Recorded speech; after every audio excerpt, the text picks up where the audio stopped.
Welcome to part 2 of the 5-part Practicing Presence series. If you joined me for part 1, welcome back. And in part 1, I introduced the concept. And in the next 3 videos, I'm going to share the 3 steps to practicing presence. This video covers the first step, cultivating awareness. So let's get started. So if you're here, you're likely wondering, how can I get better at practicing presence? How can I bring it into my everyday life? Well, it does all really start by cultivating awareness. So, what are you cultivating awareness of? Well, there is a formless presence within that is always observing or witnessing everything that's sort of happening in our day to day lives, everything that's happening in the physical realm, like I talked about in part 1. And the physical realm is the realm of form that you perceive with your 5 senses. And so when you start to cultivate awareness, you begin to recognize that there's something deeper than the physical realm. There is a formless presence within that is experiencing life and seeing and witnessing your life that you just might not be tapped into. And connecting to that formless presence within is really the key to being able to bring presence into any given moment. So, the formless presence within is your limitless self. It's your true self with a capital S. And you may call it consciousness, soul, spirit, some call it love, or higher self. So the truth is that you are that formless presence first. You are spirit first. You are consciousness first. And you are having a human experience. But we've been taught that we're human first. And everything that we see in the physical realm day to day confirms this belief. So, whatever you call the formless presence within, this video is about learning to cultivate and embody an awareness of it. And that way, you're able to tap into the eternal part of you, that unchangeable essence, so that you can truly see life as it is, not as you see it through the conditioned lens of your physical mind.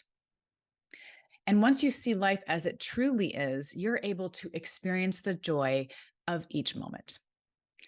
So, how do we do this when it seems sort of really out there? It seems really intangible, and it's even hard to even begin to conceptualize. I struggle sometimes to put it into words because it is it is so intangible.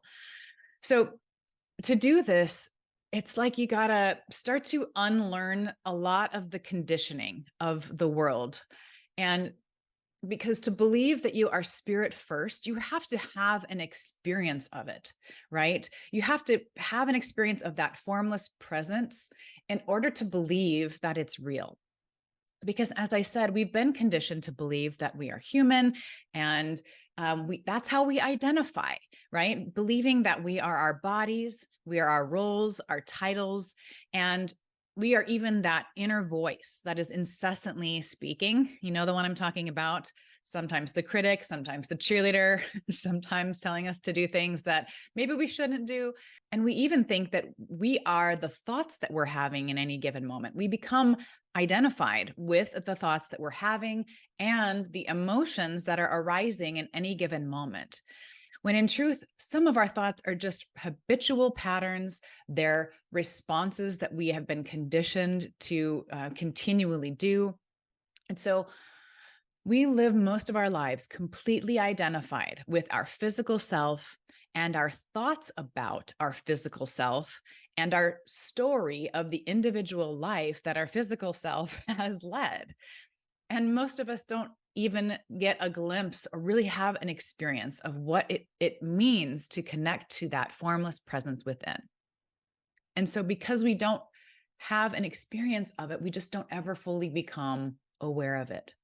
So, I want to share an example of a time where we may get a glimpse of that formless presence. And I think one of the best examples I can share is when you look into the eyes of a baby. So think about the last time you looked into the eyes of a baby and what happened in your body or what happened in your consciousness, right? That's a better way to think of it. Because when you look into the eyes of a baby, you can start to sense this formless presence that I'm talking about. Because a baby is completely unencumbered by this incessant thinking, right? It has yet to be conditioned by the world of form, by our physical realm. And so the baby is really the human embodiment of the formless presence within. It's really as close as we can get to seeing what it looks like to really embody that formless presence. And that's why all spiritual and faith traditions really share messages about being childlike, right? To remind us to remember the truth of who we are, which is open and unencumbered and loving. So that inner voice that I talked about earlier, that's always speaking to you, a lot of people call that voice the ego. You may have heard this term or egoic thinking. Another way to think of it is fear-based thinking or conditioned thinking. So it is completely identified with the physical realm, and its sole purpose is just to survive. So the ego is sort of like the dreamer that doesn't know it's dreaming.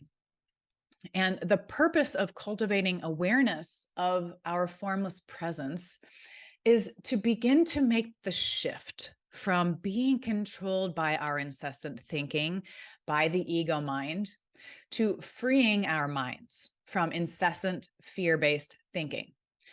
Because when you bring your inner awareness to your thoughts, you can make a new choice. So you can see the thoughts for what they truly are. They're just, most of them are non-conscious thought patterns. They're habitual responses. Again, they're just fear-based thoughts designed to protect your human self from harm, whether that harm is real, and oftentimes it's not. It's oftentimes usually imagined, and it's a projection of our thoughts. So when you bring presence to your thoughts, it allows you to notice your thoughts and start to question them. Like asking the question, is this thought based in fear? Right? And you can tell that by your emotions that are arising a lot of times. They're great pointers to whether a thought is based in fear or a thought is based in love. And we'll talk about that in part 3. And to tie this back to practicing presence, all of this noticing happens in the now, in the present moment. So you want to be able to cultivate the ability to see your thoughts for what they are. And if there is real harm, to make a choice from the space within that is your higher self that thinks with limitless possibility rather than your limited self. You know, one thing to be aware of is that all thought creates form on some level. So when we are possessed by the ego mind and our fear-based thoughts, our lives are rooted in fear and our lives unfold accordingly. But when we cultivate awareness, we experience a life that is rooted in love. It's rooted in the limitless possibilities of our eternal nature. And so to experience life as it really is, the simple joys of everyday life, the peace that's always available, the deep fulfillment that we all long for, that is to remember your true self in any given moment. And the good news is that every time you become aware of your egoic thinking, you weaken it. And every time you wake up in a moment of non-conscious habitual thought and you witness that thought for what it is, you are bringing that fear-based thought into the light. It's like shining a flashlight on it. A lot of traditions also say that darkness is not the opposite of light. It is merely the absence of light. Just like fear is not the opposite of love. It is merely the absence of love. It's the absence of the loving presence within. So how do we cultivate awareness? How do we actually practically do this every day? It all starts with stillness. The best way to cultivate awareness of the formless presence within is to get still. When you drop into the stillness, or into the heart cave within, as Ram Dass called it, and invite the presence within to join you there. Because the presence is always there. And so you cannot fail in this. The truth is, though, you might resist it. And every time we resist it, it's because our egoic thinking, our ego mind, is trying to save itself, it's trying to protect itself. And what it does is it will actively try to block your awareness of the presence that's within. And when you're early in the journey to cultivating awareness, you start to experience what I call the battle of the head and the heart. So, in the journey to identify primarily with the formless and making that shift from identifying with your physical self primarily to your formless essence or your formless presence within, your egoic mind is not going to give up so easily. It's going to fight. It's going to tell you that all of this is crazy. It's going to try all manner of things to do whatever it can to maintain the status quo and avoid you shining that inner light into the darkened corners of your mind. But if you really want to make the shift to embodying your higher self, instead of being possessed by your ego mind and your incessant thinking, if you really want to make the shift to being content instead of the endless wanting, to being the loving presence instead of the fear that arises, being still is a step that you must be willing to take. And I say willing because all that is required of you is a little willingness applied consistently over time. And this is where the habit comes in. So, cultivating awareness through stillness by disentangling yourself from your fear-based thinking and connecting to the formless inner presence is something that you can learn. And it's something that you experience by showing up and getting still over and over again. Because connecting with your formless inner presence, it's not an intellectual exercise. It's experiential learning. And only from doing it are you going to know that it's real, and then really be able to free yourself to embody that presence that you believe in. So how do you do this? So the best way I know to practice stillness is through meditation. And I teach meditation as a foundational habit to joyful living because I found that meditation practice is essential. It's like drinking water is essential for our body, and meditation is essential for practicing presence. So in terms of meditation, you likely fall into one of three camps. Camp one is you are not currently meditating on a regular basis. Maybe you've tried it a few times, or maybe you never have tried it before. Camp two is you meditate sometimes. You usually do it as a means to an end, maybe in response to a stressful day or to help you sleep or to help you relax, but you don't consider it essential. And then camp three is you meditate consistently and you consider it essential. And you may miss a day here or there, but generally you've made it a habit in your life and you have time carved out each day for it. So I've personally been in all three camps over the course of my life. I spent a few years in camp two, actually, and I saw meditation as a self-care practice, right? Like putting on a face mask. It was like a means to an end. And my thinking about meditation evolved over time. So it was only when I began to shift my perception to understand that the purpose of meditation was not to solve something in my outer world, right? It was to drop into my inner world so that I could connect to my higher self, my formless presence, and begin to dissolve this illusion of the physical realm, to dissolve the idea that the human part of me was in control here. You know, this illusion that we all believe in, that we have control over life, that if we just worked hard enough, that if we just made a better plan, that life would be wonderful. But if you've lived long enough, you know that control is just an illusion. And there is very little, in fact, that we can actually control because nothing in the physical world is permanent. It comes and it goes. It's always changing because that is its nature. It's impermanent. And the real truth is we are not here to control it. We are here to experience it, to witness it, to learn that we can't control it.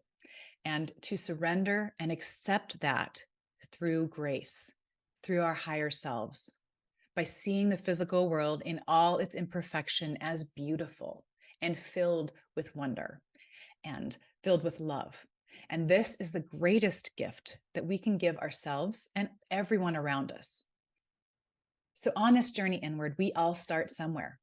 So, no matter where you are right now, know that this experience is available to you now. You could literally pause this video and experience the formless presence within. That is definitely possible.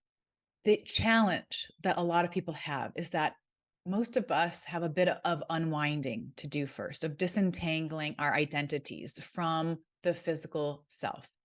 So, this is a process of unlearning our conditioning so that we're open to accepting what is available to us.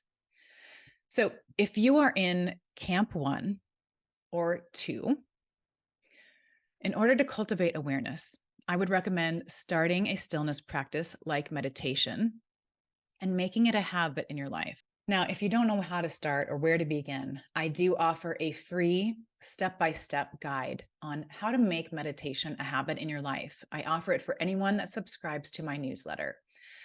And then on the first of each month, I actually offer a 30-day meditation journey to begin applying the steps that I offer in my step-by-step guide.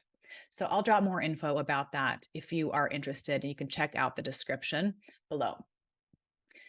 If you're in camp 3 and you're already meditating daily, you've made it a habit in your life, and you've done that at least for 30 days or long enough to really believe that this is a habit and this is essential in my life. And yet you are meditating maybe from the outside in, like I described earlier, to sort of solve something in your outer world. And you want to make the shift to really exploring and cultivating the awareness of that formless presence. I offer a course to guide you through that. The course is called Remembering Your True Self, the first step to inner peace, because I really believe it is the first step. So that course includes 90 minutes of content, guided meditations, and a 30-minute advisory session with me. So if you want more info on that, there's some in the description. And for everyone, no matter what camp you're in, I offer a 15-minute meditation that is a companion to part 2 of the series, and it helps you to begin to cultivate the awareness of the presence within. So there's a link in the description as well. So if you have some resistance around meditation, and maybe you're wondering, like, is meditation practice the only answer? I mean, I'm not really good at it. I don't enjoy it. There has to be another way. So in response to that, I would just say, I get it. I mean, and I know that people struggle with meditation, and that's why I have a number of videos specifically about struggling with meditation to help with that. And I would also say that if there is another answer, I'm unaware of it. Meditation is how we begin to get some separation from our incessant thinking so that we can stop overly identifying with our thoughts in the physical form and become aware of the formless presence that is our primary identity. The best way that I know how to cultivate awareness is to create space between your conditioned thoughts and your egoic mind and your higher self and who you really are. To cultivate that deep knowing that who you are is the presence observing your thoughts. So whenever you're ready, I'm here to help. The journey within is always available to you.